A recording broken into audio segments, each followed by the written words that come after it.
Bonjour et bienvenue au cabinet Orient. Aujourd'hui, nous allons parler de mise en forme conditionnelle dans Excel. Pour le faire, pour nous introduire dans la mise en forme conditionnelle, je vous présente cet état qui est un état mensuel que un collaborateur du service technique relève chaque mois. C'est la consommation électrique en kilowatts pour le mois de mai ici.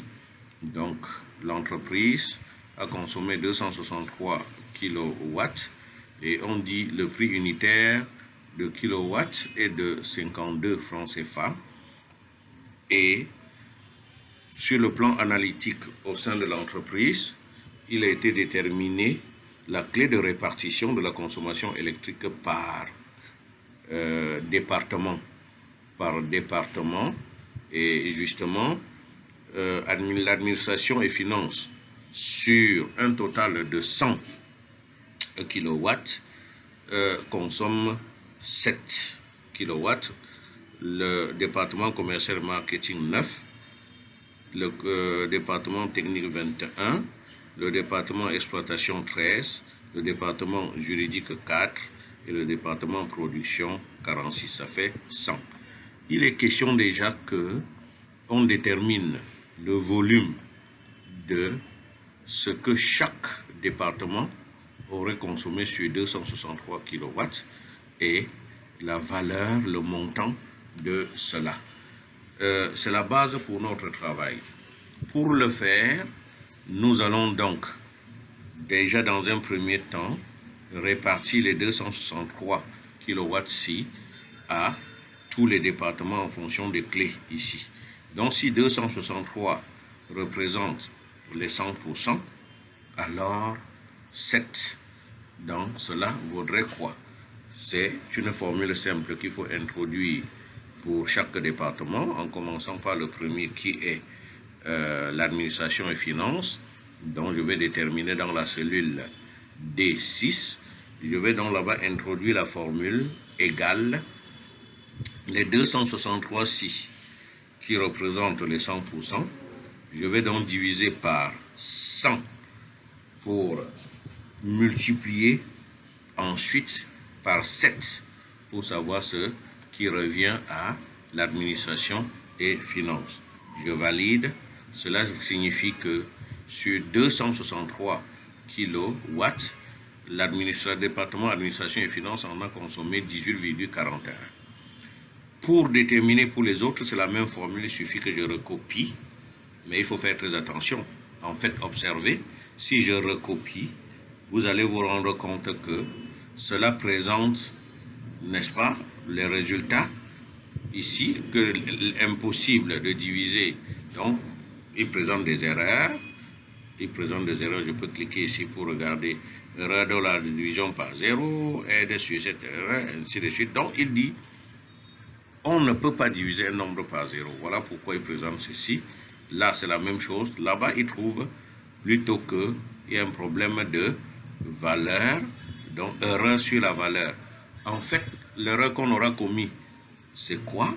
C'est tout simplement que quand on fait la recopie, dans la formule D2, qui est là où se trouve 263, le kilowatt total, quand on recopie, cela passe à D3.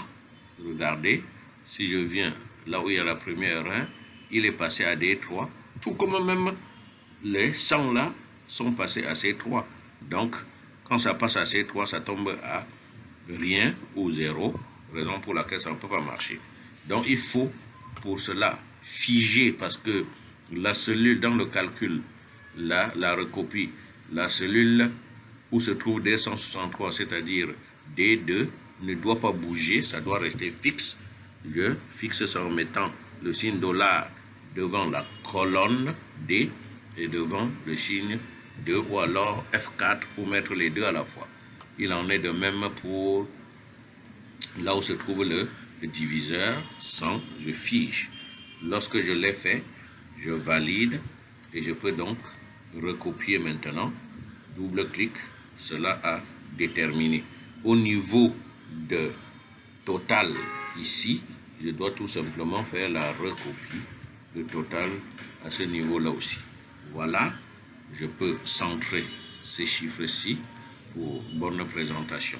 Et en ce qui est la valeur, il suffit de prendre, n'est-ce pas, le volume de consommation de chaque département multiplié par 52, sachant que le 52 est dans la cellule D3 et ça ne va pas bouger. Je vais fixer cela, donc je fais égal à ceci, que je fige, voilà, multiplié par 52, non, qu'est-ce que je veux dire? Je veux dire que cela ne doit pas, le D6 ne doit pas figer, multiplié plutôt par D2 que je fige.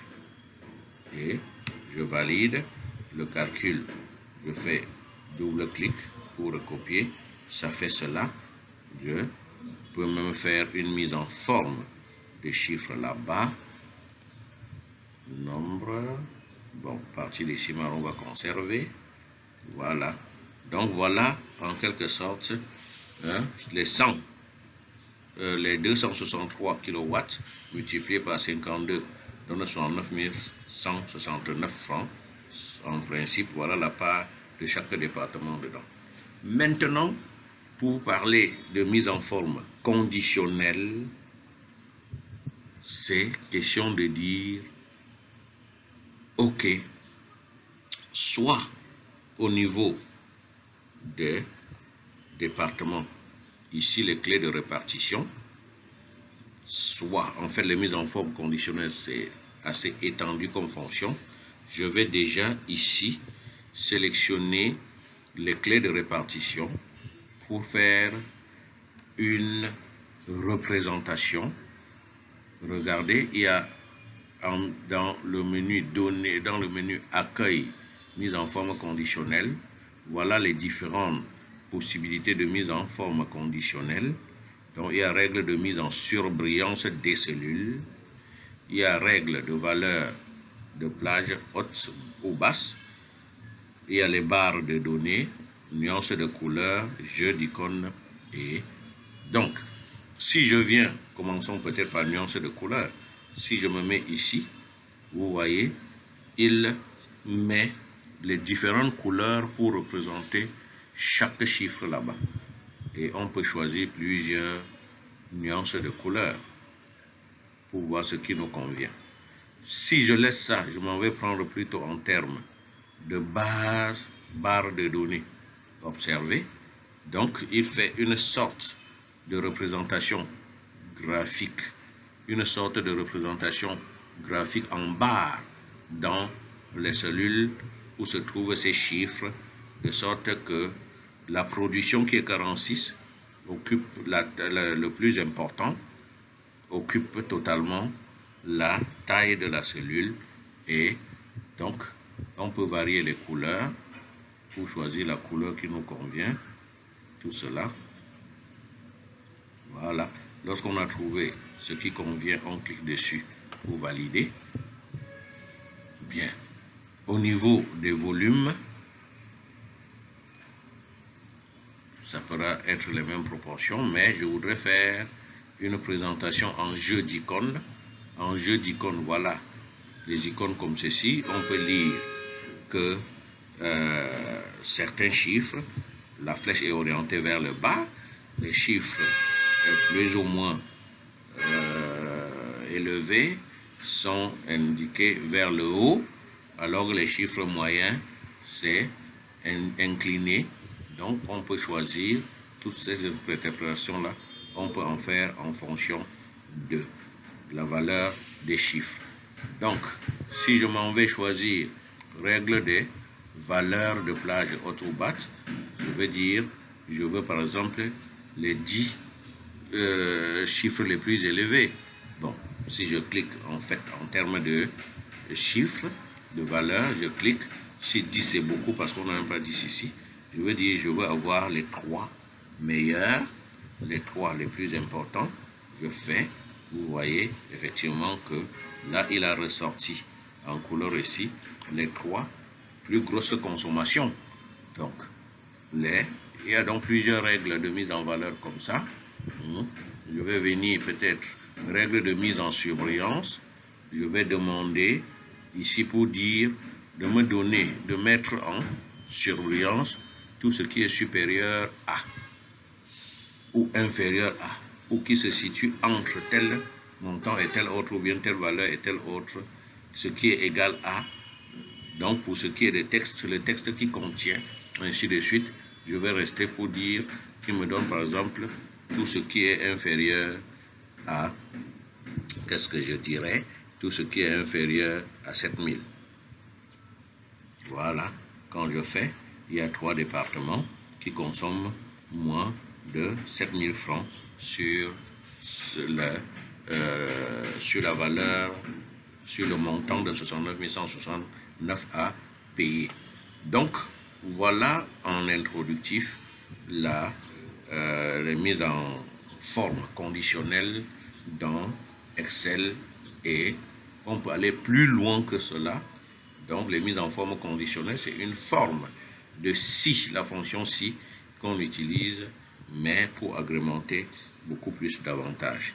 Donc, à la prochaine vidéo, on va aller un peu plus en profondeur.